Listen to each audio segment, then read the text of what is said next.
That book works. Okay, so listen, yesterday's lecture started section 2, okay? And we need to make sure we watch that. Now, I had 11 views, and I think I have 12 in this half. Mackenzie said she didn't watch it, and you didn't watch it. I watched it this morning. You watched it this morning? Okay.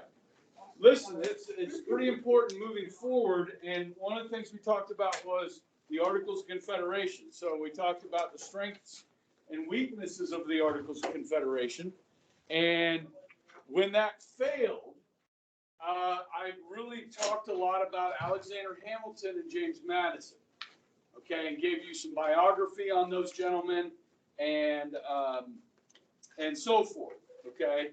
And then we were finishing up on Shays' Rebellion. Okay, so I was on page 41 in your book when I left off, and I was reading to you some letters that were written to Jefferson by people in the States. Now, Jefferson was in France at this time because Jefferson was he was the French foreign minister. Okay. Obviously, he will go on to become our first Secretary of State, yes? But not yet. So Washington is over there with Sally Hemings. And you guys know who Sally Hemings was? It was one of Jefferson's slaves. Okay, and Jefferson's love of his life, his wife died. Okay, he had one daughter. And so he brought along a companion with his daughter, Sally Hemings. Now, Sally Hemings was slave, but she was part of the Jefferson clan because it's believed her father-in-law was Jefferson's father-in-law. So she was very light-skinned. So she had a white father and a slave as a mother. Do you understand? Race mixing, okay, and misogyny. Well, yeah. So while Jefferson was in France, he had relations with Sally Hemings, and they had children together. So there is a clan of people that are offspring of Jefferson that are African American. Have any of you guys heard this before? Okay, yeah. So it's a little weird, but he's over there, and he's getting these warnings from people like Madison, and he's getting warnings from John Adams' son-in-law, and so forth. And Jefferson's response, which I went over pretty well yesterday at the end, and then I said I might get fired. I don't know if you saw that. Okay, so Mr. Lamont, you can go back and watch that video. But the one thing I didn't get to yesterday was this letter by George Washington to James Madison. Okay, and the lecture I talked about yesterday, George Washington had this really good relationship with Alexander Hamilton, and Jefferson and Madison were very close. Okay, so Washington's writing to this young guy, James Madison, about what's going on. And Madison certainly agrees with this sentiment. Now, in this discussion, we talked about just how almost genius or brilliant Hamilton and Madison are. George Washington is a soldier, right? And we're going to read the father of our country's words here. Now, remember, he fought for 8 years to defeat the British.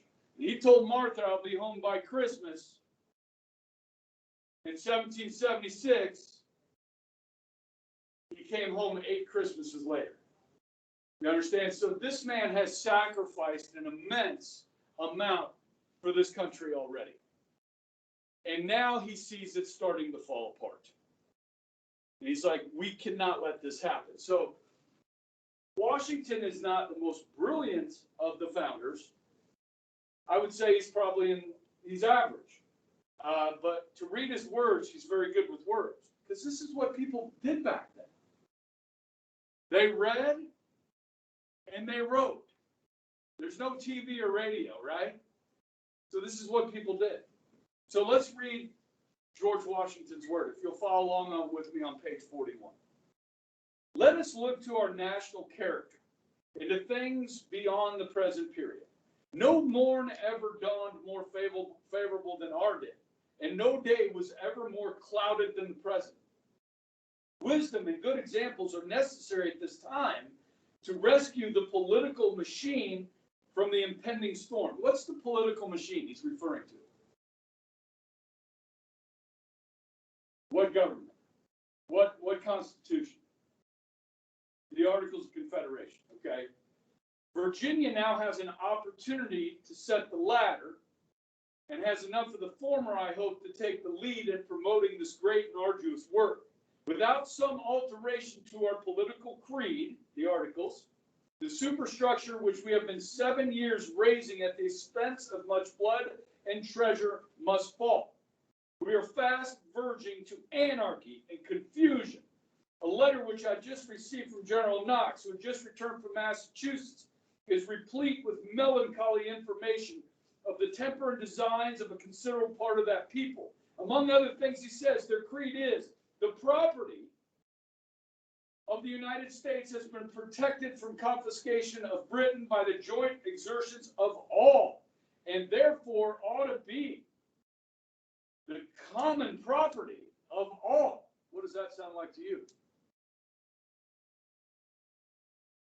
Yeah, it sounds like communism. It sounds like you got a bunch of radicals up there, okay? He said, and he that attempts opposition to this creed is the enemy of equity and justice and ought to be swept from the face of the earth. Again, they are determined to annihilate all debts, public and private, and have agrarian laws which are easily affected by the means of unfounded paper money, what shall be a tender in all cases whatever. He adds that the number of these people amount in Massachusetts about 1/5 of several populous counties, and of them may be collected people of similar sentiments from the states of Rhode Island, Connecticut, New Hampshire, you know, those independent ones, so as to constitute a body of 12 or 15,000 desperate and unprincipled men. They are chiefly of the young and active part of the community. Sounds like a revolution. Remember Shays' Rebellion here. Okay, what's going on? You got a lot of people that are upset. Their ideas are warped. We got a problem. How melancholy, page 42, how melancholy is the reflection that in so short a space we would have made such large strides towards fulfilling the prediction of our transatlantic foes. Leave them to themselves, and their government will soon dissolve. I talked about this yesterday, guys. Europeans thought this had never been done before. We're not going to be successful at this. They're just waiting and watching and kind of smiling and smirking that this country's just going to fall apart. And it was. Will not the wise and good strive hard to avert this evil, or will their supineness suffer ignorance and the arts of self-interested, designing, disaffected, and desperate characters to involve this rising empire in wretchedness and contempt? Holy cow. Washington's kind of pessimistic about things, don't you think? What stronger evidence can be given of the want of energy of our governments than these disorders? If there exists not a power to check them, what security has man of life, liberty, or property? To you, I'm sure I need not add aught on this subject. The consequences of a lax or inefficient government are too obvious to be dwelt on. 13 sovereignties pulling against each other, tugging at the federal head, will soon bring ruin on the whole. And this is key. Whereas a liberal and energetic constitution, well guarded and closely watched to prevent encroachments, might restore us to that degree of respectability and consequence to which we had a fair claim and the brightest prospect of attaining. Yes, these are melancholy words by Washington. He's worried. Madison and Hamilton have already been working on this, trying to solve disputes between states. And so, guys, they're going to agree to set up a constitutional convention. They're going to meet back in Philadelphia. So for your notes purposes here, we're going to start talking about the Constitutional Convention. The Articles of Confederation have failed. So if you want to do a headline here in your notes. Now, guys, I am going to put up some notes from my regular government class that are pretty good here, okay? And this will just help you and put some pictures with it. Don't worry about the first couple of lines there, all right? All right, so May 25th, 1787. The Articles of Confederation have been our Constitution since March of 81. So we're about, 6 years into this, and it's not working, okay? So they're going to call for this Constitutional Convention. Now, if you look at this, there's 55 delegates. Now, there's some new names here, different than what we studied with the First and Second Continental Congresses, okay? Jefferson's not there, okay? We've got 55 delegates from the 13 colonies.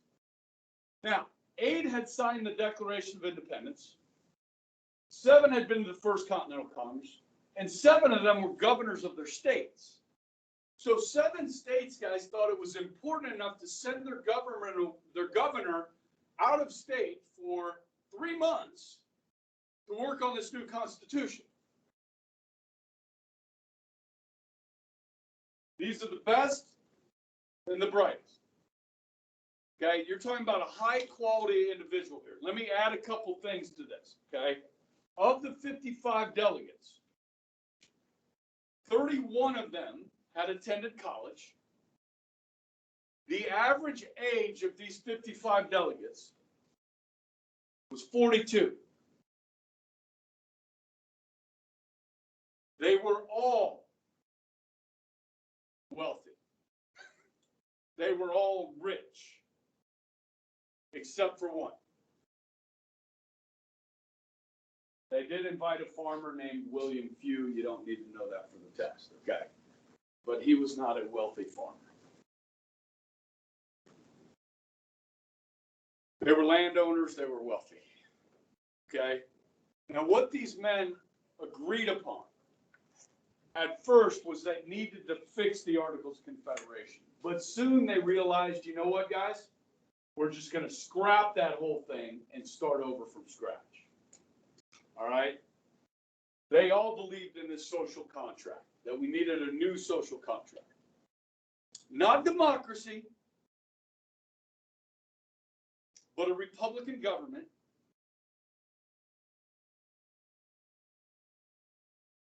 And this is important. And this is what we see every day in Washington, D.C., guys. We see this in our state legislature. They are going to create a system of mutual frustration. A system of mutual frustration.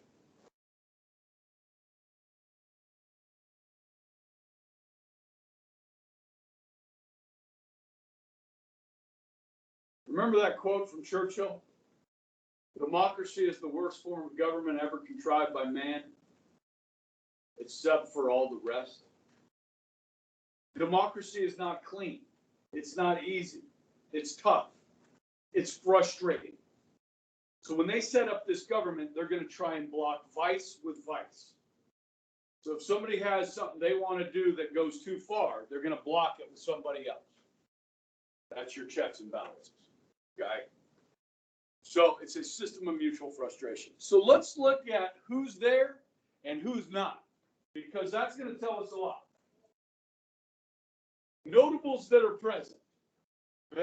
Ben Franklin is still alive.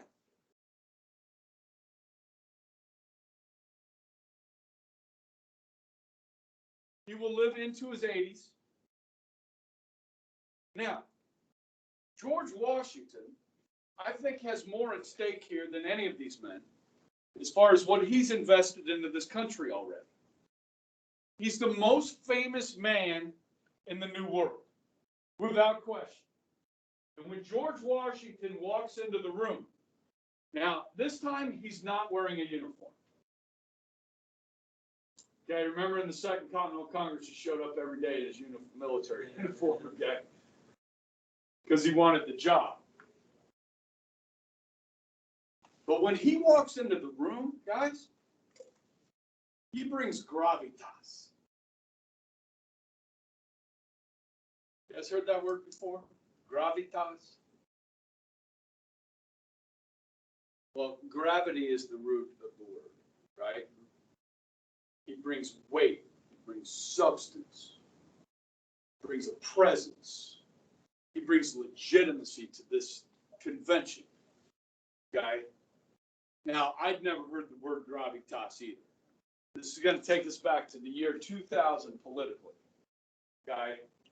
George W. Bush announced he was running for president. He won the nomination. He had to pick a vice president. He put a guy named Dick Cheney in charge of his vice presidential search committee. So Cheney's looking for who's a good running mate for George W. Bush. And when it's all said and done, Cheney tells Bush, he says, you know what, after all the searching I've done, I've pretty much figured out I'm the right guy to be your vice president. Okay? And so when they announced Dick Cheney as his running mate, there was this one commentator, talking head, you know, when you watch TV, there are talking heads on the TV. And this talking head said, Cheney brings gravitas to the Bush ticket. Because Cheney had worked in a couple different presidential administrations already. He had served in the House of Representatives. Cheney had been in government for a long time, okay? And he was well known and had a lot of experience, okay? So like 10 minutes later on a different channel, different talking head says, Cheney brings gravitas to the Bush ticket. 10 minutes later on another channel, gravitas, gravitas, gravitas everywhere. Saturday Night Live that week, gravitas, okay? So it kind of became part of the American lexicon because of that. And so I threw it in here, all right? Just so I could tell that story. All right, now, Hamilton is there, and check out the lecture from yesterday, especially if you're not an expert on Hamilton, okay? Jefferson, of course, he's in Paris. Patrick Henry. Now, if you remember how important Patrick Henry was to the Declaration, getting Virginia to vote for independence, Patrick Henry is not coming. He was invited to be a delegate, but he said, I'm not going because I don't like what they're up to. Remember my boxes here, guys.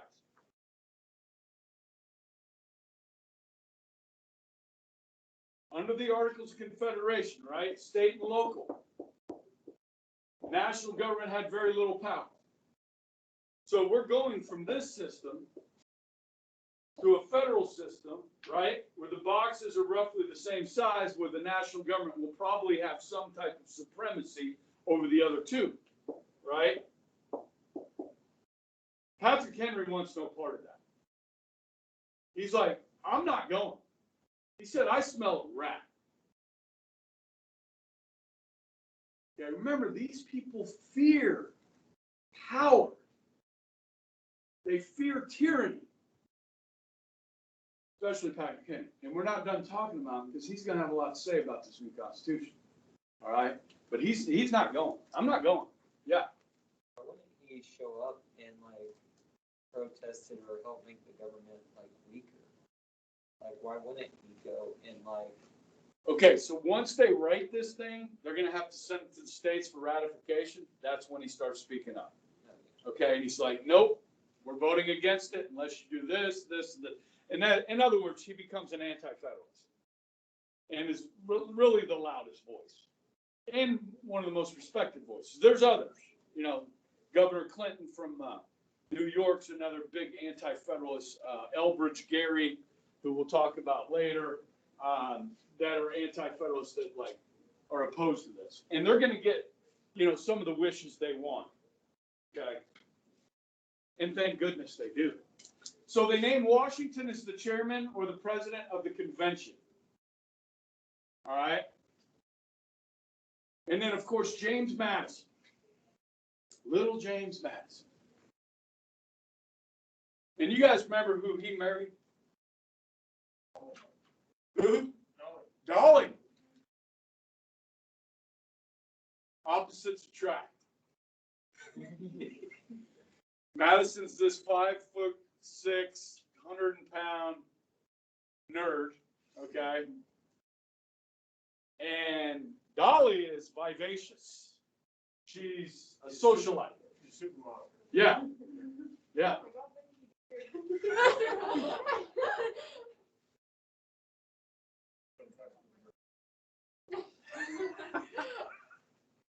I was confused who was talking. So, all right. So with Madison, he gets the moniker, we call him the father of the Constitution, okay? Obviously, he served as our 4th president as well.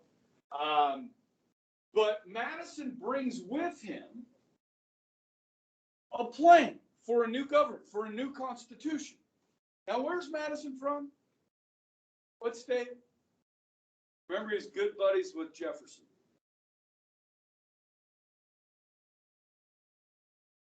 Where's Jefferson from? Where's Washington from?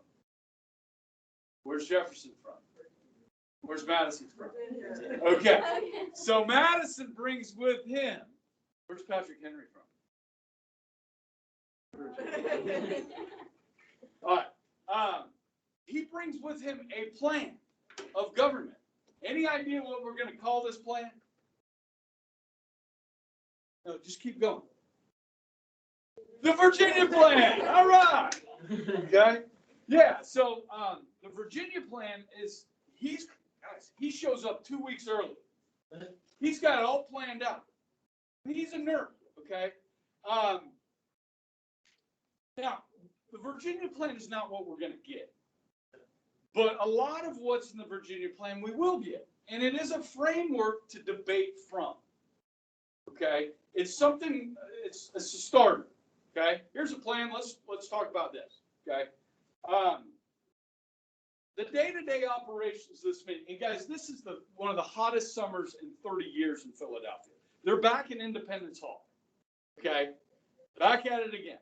All right. And it's there's a lot of good stories about this, but I don't know if I've talked to you guys about this. I don't know if I have or not, but when you go to Mexico, they say, don't drink the water. Did I talk about this in here?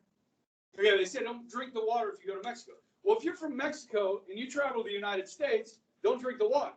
It's not that the water's bad in Mexico. The people in Mexico drink the water. Okay, you're not used to that water. Does that make sense? Your body doesn't adjust to that. Okay, and well, you're going to have diarrhea and stomach problems for a while till your body adjusts, right? You understand? And when you're on vacation in Mexico, you don't want to have diarrhea and stomach problems. Don't drink the water. Okay, same thing in Europe. Okay, so what was I talking about? Oh yeah, so guys, they didn't drink the water. What did they drink? Alcohol, rum, and beer at the convention. They did this during the Second Continental Congress too. Okay, the amount of alcohol was staggering. Okay, and when they weren't meeting in there because it was so hot in there, they would meet in the tavern at night and stuff like that. Okay, so yeah, that's happening. But yeah, they would meet for several hours a day. In order to do something, to move something along, you had to have a majority. But on big votes, you got to have 9 of 13. To make a major decision. Okay. There were internal fights. So with 55 delegates from 13 different states, you're going to have infighting within a state's delegation, arguments between them and between states, and so forth. So this is going to take 3 months. Okay, but the genius that they had in the room is really going to hammer out a constitution. I don't know if I've told you this yet. Did you guys know that the U.S. Constitution is the oldest constitution in the world today? You knew that? Well, you said it in the video. I said in the video? Okay. Yeah, I mean, it's crazy. Okay, and we've really only changed it 17 times. You know, and part of the brilliance of it is the fact that you can change the Constitution without starting over from scratch. That's part of the brilliance too. And that's what we'll learn is Article 5 of the Constitution, how to amend it. Okay. All right. So Madison, and I've got a good video for you. How many guys ended up watching that Rebels with the Cause before the test? Okay. Did you like it? Yeah. I mean, it's a pretty good video. The second in the series of 4 is called A Healthy Constitution. And I showed this actually to my regular government today. Because I can go a lot faster in that class. But, so they watched it today and they all stayed awake and got 2 points for that. So it was great. Okay. Hey, if we go back full in, I'll have more time for video. Do you have a movie day? Yeah, it'll have to be related to class, but it won't be a movie day. Yeah, no. No. Okay, so why don't we go ahead and dig into the Virginia plan a little bit, okay? Does anybody remember the rival plan for the Virginia plan? It's from a different state. You got a 1 in 12 shot. Virginia plan versus the... Philadelphia. No, that's New not York. state. Oh.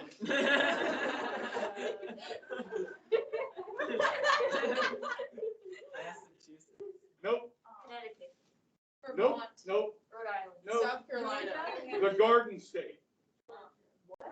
South Carolina. One of the Carolinas. Tony Soprano. New York. Tony Soprano. Georgia. Did we say that already? North Carolina. New Jersey. Oh. Virginia and New Jersey plan, you remember that? Mr. Ferris taught you that last year. Yep, just. No, I just remember there was an opposing point. You're right. I don't know the name. This is Madison's handwriting. This is Virginia plan. Now, this is the thing about Madison. He's not going to introduce it. He's going to have another guy from Virginia, a guy named Edmund Randolph, is going to introduce this for him. So Madison can sit back while they're reading this and watch the reaction of the room. And then he can take notes over what people say about his plan. Okay, and we have those notes. You know what I mean? This is why we call Madison the father of the Constitution, because he took so many good notes during the convention. We know what the debate is about. Because, guys, the Constitution is a very small document. There's the outline of it right here. This is the outline of the Constitution. It's on one page. Big page, you know, in small handwriting. Okay, but that's it. So the more context we have to know what the debate was about, the better. When we started getting some issues, you know, on questions about how government is supposed to function in this country. So the Virginia plan is going to create a strong central government, okay, which moves us away from the Articles of Confederation for sure, okay? Now, I just want to make sure I get all the information I have in my honors notes into these regular notes, but you can write that down, okay? So really, he wanted a strong central government. And I believe we all know what a bicameral legislature is, right? Yes? Yep. Okay. Because the colonies had those, British had that. And then a strong executive and judiciary. So unlike the Articles, where there was no executive or judiciary, these would be a strong one, okay, where they're going to be given powers.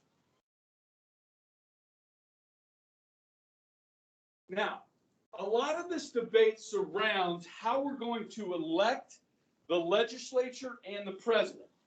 Now, the presidential, how we elect the executive is going to be not part of the Great Compromise, okay? But these are debates that got to happen. So the legislature under Madison's plan is that the more people you have in your state, the more representatives you get. Larger populations like Virginia, Pennsylvania, Massachusetts, Maryland, North Carolina. On the next slide, I actually have the populations based on the 1790 census that I'll show you exactly how many people lived in each state. But under Madison's bicameral legislature, the people would be able to elect the representatives from their state. And then the first house that's elected gets to choose the second house based on nominations put forth by the states.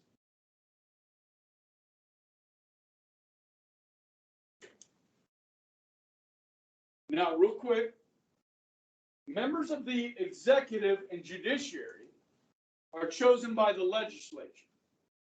All right, listen to that one more time. Members of the executive are chosen by the legislature. What kind of system is that? Go. Parliamentary. It's a parliamentary system. Okay? This is like algebra. Building on it. Okay? So yeah, do we have a parliamentary system today? Nope. And that's not how we elect our bicameral legislature. So we know Madison doesn't get everything he wants. He's going to get some of what he wants.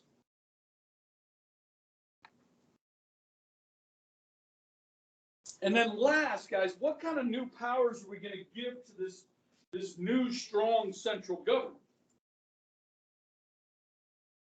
Because obviously it wasn't working under the Articles.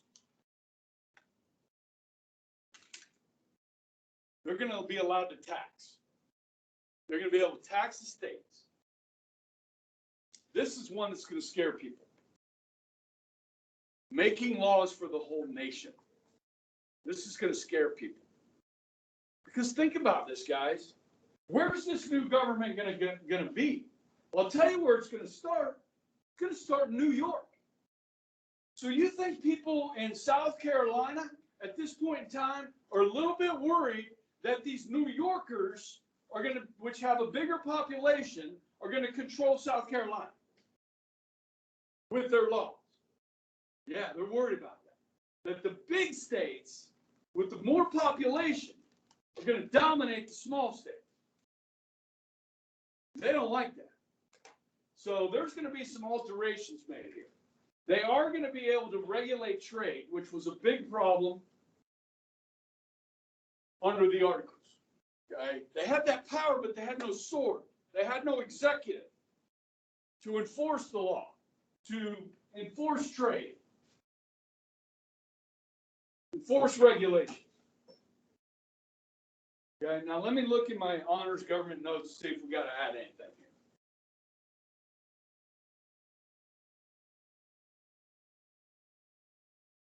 Just, I mean, not that you need to know this for the test, but this is kind of interesting. In this three-branch government, the legislature is given the most power. Okay, the legislature, don't you like I said, you don't.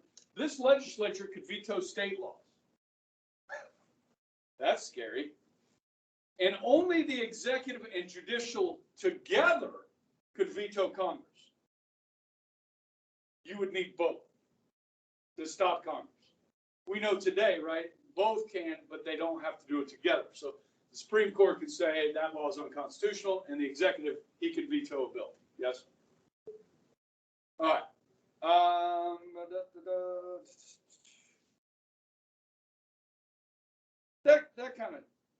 That sums it up. Okay. And we get out there. Well, let's introduce the New Jersey plan here, okay? Are we good? Ready? Okay.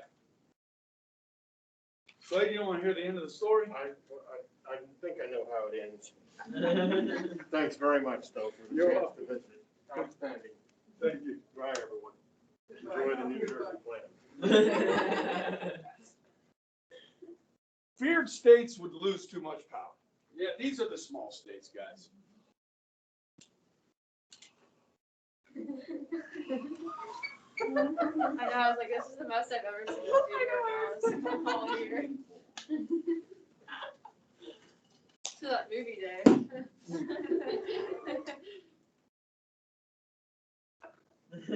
Nose hurts.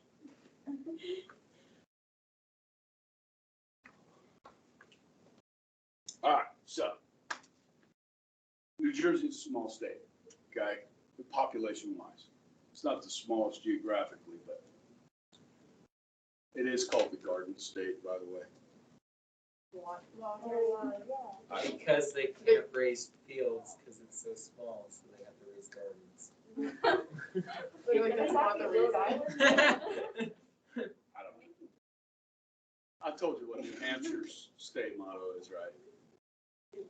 Reminds me of Chick-fil-A. It's the best. We have Ad Aspera, whatever. They have live free or die. That's New Hampshire's. I think it's New Hampshire and I think it's New Hampshire. Stop. Oh yeah, you're gonna read my essay and I made 2 mistakes and you're gonna laugh. Yeah, actually, you're up next. Oh. Yeah, I tried to grade one last hour and I have no motivation. Okay, what's different here? You got power to tax and regulate trade. They don't have the power to what? To make national laws, right? Okay, that was one. Okay, now let's look at how this is structured. Spam risk. Towanda, Kansas. Why is that? You don't like that ringtone? I mean, 99% of the time I have it on silent. My alarm's a song. What song? It's a One Republic.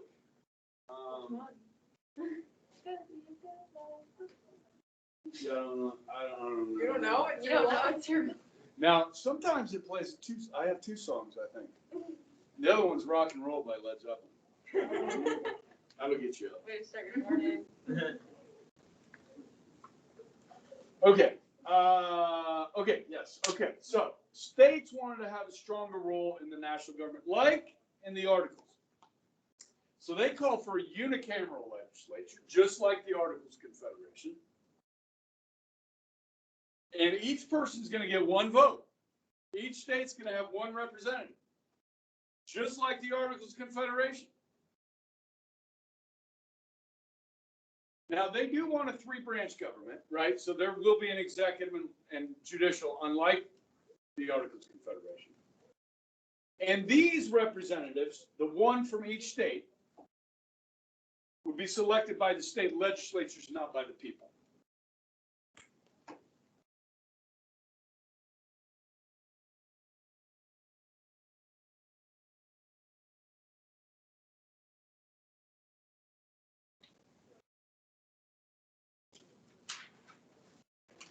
The executive would be chosen by Congress under this system. This is from my other notes. The executive would be chosen by Congress, making it what type of system? Parliamentary, again. So both of these plans are parliamentary. What we wind up with is not. The judiciary would be 1 supreme tribunal, which is kind of what we have today. Now, this isn't much of a change from the Articles. Okay, it is a change. It does give them power to tax. This is gonna fix some of the problems that we're having under the Articles. Okay, but is it fair for Virginia, the most populated state, to only have 1 representative, and for Delaware, which is the smallest state, to have the same amount of representatives? So they're going to vote on this. Now, in order to pass one of these 2 plans, you need how many votes? 9. Okay, so this thing started in May. It's now June 19th, and they're going to vote. 7 votes for the Virginia plan, 3 votes for the New Jersey plan, and 3 are split or don't vote. They abstain courteously.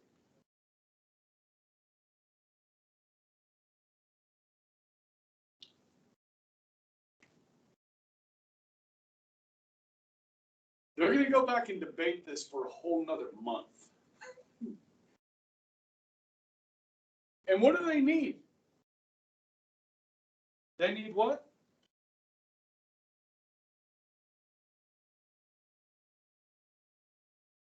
Well, yeah. what do they need to do? Compromise. Not just any compromise. The great compromise. Whoa. Now, guys, this is something that would really be good to write about on a text. Is the Virginia plan, the New Jersey plan, and the resulting great compromise. There's no essay, but there's going to be 2 or 3 long answers. Okay. Short essays. 5 points each.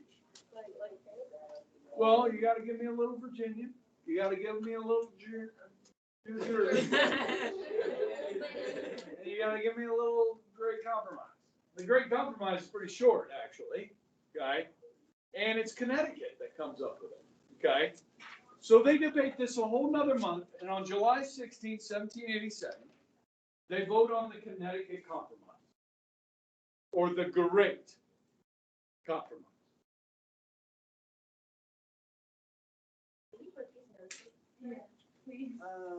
They're up. I know, but it's On gonna the be hard video. for those people to see them. They'll see them on the video. It's kind of hard for some Sometimes you have to like, yeah, yeah. and half the time you stand in front of it. This is too, true. so- For much of these notes, I put the thing right there. Isn't it So so, it stayed right on there. There's like a. isn't Yeah. it so nice how they're so concerned about the other people? It is nice. It's So lovely. nice. But I mean, I'll just ask for it. I have like 50 slides and I'm only using like 4 of them. Just screenshot the floor. Or just tell us, like, just look at these. Or just like make another. Or just write down the notes. You know, that's kind of hard. My hand's cramping. Yeah, I have to write an essay. Are you guys whining? No, There's no whining. we're expressing our. There's no feelings. whining in honors government class. You're gonna laugh when you see that messed up on. All right, so real quick. I mean, we're running out of time here. So the House is based on population elected by the people. They call it the House of Representatives. And then they borrow back from the Romans. We're not doing a House of Commons and a House of Lords. We're going to go back to the Senate, the Romans. Okay? The Senate, each state is going to get 2 representatives.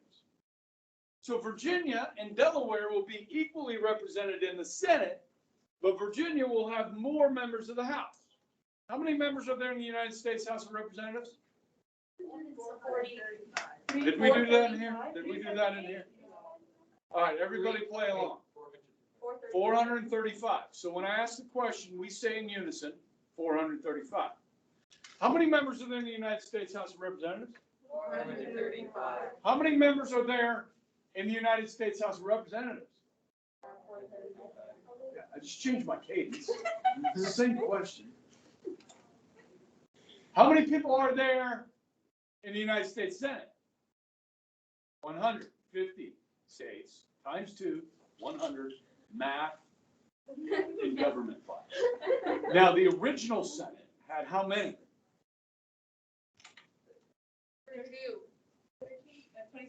26, because 2 times 13 is 26. Is this what we have today?